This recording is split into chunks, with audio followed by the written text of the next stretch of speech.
বেশ কিছুদিন ধরে আমি আমার সুইজারল্যান্ড ট্রাভেলিংয়ের ভিডিও আপলোড করছি, আর সেগুলো দেখে অনেকের মনে হতে পারে আমি ট্রাভেল করতে ভীষণ ভালোবাসি।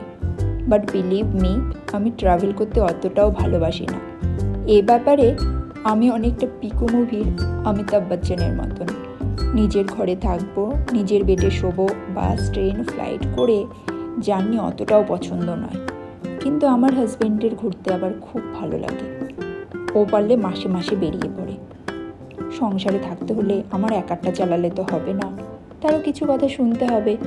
সেজন্য মাঝে মাঝে আমরাও বেরিয়ে পড়ি।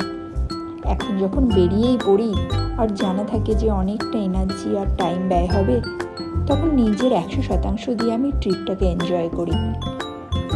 যেমন আমি কোনো ট্রিপে গেলে অনেকটা সকাল সকাল উঠে পড়ি, কারণ যে কোনো জায়গার সকালটা কিন্তু সেই জায়গার স্নিগ্ধতা তুলে ধরে। তো জায়গার মর্নিং ভাইবস কখনো মিস করা যাবে না। আমার কোনো ট্রিপের মূল মন্ত্রই থাকে ঘুম থেকে উঠে সেজে গুজে রেডি হব, সারা দিন ঘুরবো, রাতে ফিরে ঘুমিয়ে পড়বো, আর সেম রুটিন পরের দিন ফলো করব। জাস্ট টোটো করে ঘুরে বেড়াবো। ট্রিপে গিয়ে হোটেলে থাকা সেটা আমি একদমই পছন্দ করি না। হ্যাঁ, হোটেল থেকে বেরিয়ে অন্য জায়গায় গিয়ে বসে থাকতে পারি, স্পেশালি নেচারের মধ্যে হলে তো সেটা আমার ভীষণই প্রিয়।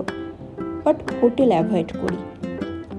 ট্রাভেল করা অপছন্দ হলেও যে কোনো ট্রিপে কিন্তু আমি ভীষণ এনজয় করে থাকি, কারণ নেক্সট সেই জায়গায় কোনো দিনও যেতে পারবো কি পারবো না সেটা যখন অনিশ্চিত, তখন ফিউচারে এনজয় করার আশা না রেখে সেই মুহূর্তটাকেই প্রাণ ভরে উপভোগ করি। কারণ আমরা অনেকেই ফিউচারে প্ল্যান করতে করতে লিভ ইন দ্য মোমেন্টটাকে পুরোপুরি ইগনোর করে থাকি, যেটা আমার একদমই ঠিক মনে হয় না।